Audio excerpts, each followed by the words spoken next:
Relationships committees are something that I think every council should have, whether it's large or small. I think it's very important for a council and a district to have a relationships committee because it helps us communicate all the parts of scouting, whether it's finance, membership, unit service, or program.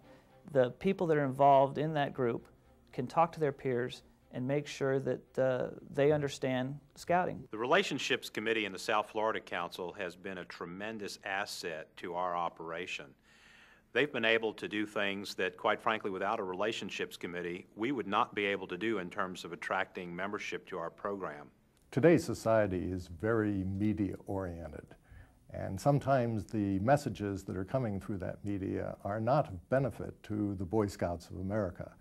Through a Relationships Committee, we can make sure that the right positive information, factual information, is being shared with community leaders.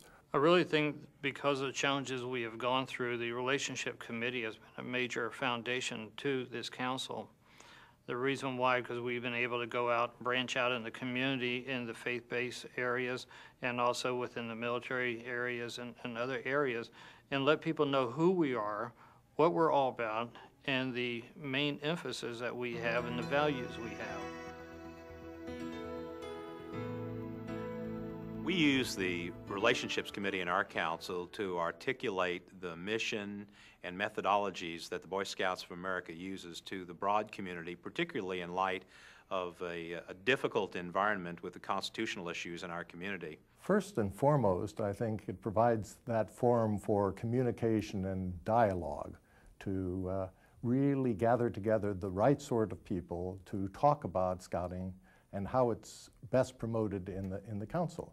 Our relationship committee, first of all, serves as one of the regular normal operating committees. They meet monthly like the camping committee and decide on the strategy that they need to do for the upcoming month.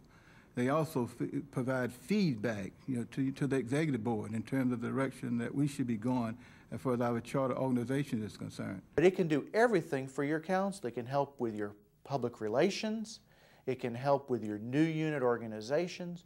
You're helping with the lack of dropped units and supporting your units that are having trouble. As a young district executive, I can remember back 23 years ago in my own experiences. How much time do I spend as a district executive out there knocking on doors, trying to put out fires, or knocking on doors and getting them shut in my face, trying to start new units? A relationships committee can help open those doors and make a positive impact for you and your community and scouting. They also help develop ideas, suggestions, and input and a vision for our relationship director who working with our charter organizations every day. We've noticed over the years in our council that the Relationships Committee has really helped add to the bottom line in terms of helping us attract young people to the program. It's been very helpful in terms of helping us find leadership on all levels. It helps us with the long-term relationships of keeping the programs longer because they have a buy-in. They understand that it's their program, it's something that's serving their needs and their organization as opposed to just something the Boy Scouts want to meet there.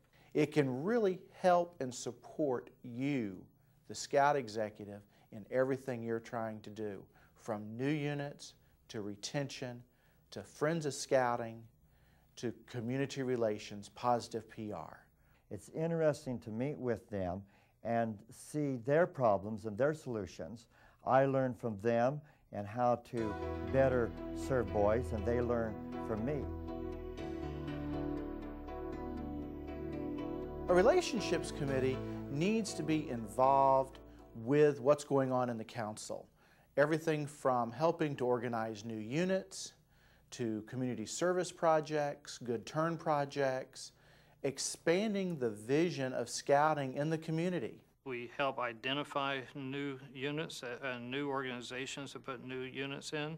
We go out on presentations. The promotion of scouting in the community. I think that is a fundamental goal of a relationships committee. We need to be talking to the schools, to the churches, to the fraternal organizations, and we need to be talking about the values of scouting and what scouting can do in a community. Within the Supreme Court ruling, some of the government facilities came out and said that as of December 31st, all our units would have to be displaced. So through the Relationship Committee, we've put together a Together We Organize program. And we got their commitment, number one, to set up new organizations and new units, and number two, to accept any displaced units within the Broward County school systems without problem. It doesn't just meet and to talk about things. They're out talking to other people whenever they have the chance, maybe visiting a Rotary Club or talking to another church about their organization. First and foremost, you want to have the right people at the table. You want to have the right people participating in a relationships committee. And that means going to our chartered organizations and other organizations that could be potential charters and introduce them into the dialogue.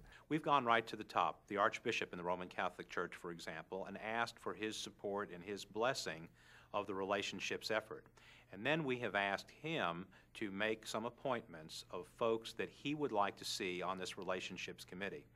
We have a cross-section of volunteers on our relationship committee. We have corporate executives, we have school board representatives, we have a judge, we have school minister, and last but not least, we also have funders who have supported our relationship director position on our relationship committee also. They have a vested interest in that, so we want to make sure that they're involved and be able to give input and help us with the direction that we need to go. The best kind of person for a relationships committee member is someone who's actively involved in their organization. Otherwise, it's someone that is a member of a Methodist church, maybe in a leadership position in that church, someone who is a community outreach person for a Rotary Club or Kiwanis Club, a liaison officer for a military base, someone that's involved in the school board or principal of a school to be in an education relationships committee. Someone that is also actually involved in that so that they know both sides of the story. A council is missing a boat if they don't have a functioning, solid relationship committee. It opens the community up to Boy Scouts. That way we can communicate back and forth what we're about and help meet not only the needs of the Boy Scouts of America, but meet the needs of the community and the youth that we serve. A relationships committee can help your council be on the cutting edge of what's happening in the community. They can articulate the program of the Boy Scouts of America better than anyone, and they can attract the kind of people that we want to have involved in the scouting program. I can absolutely endorse the notion. As the immediate past council president, it was on my watch that we initiated the whole idea of a relationships committee, and it's bearing such wonderful fruit as we move forward in the challenges of the new millennium. I think any council, wherever it is in the United States and abroad, needs to have a relationships committee to make sure that scouting is here today and tomorrow.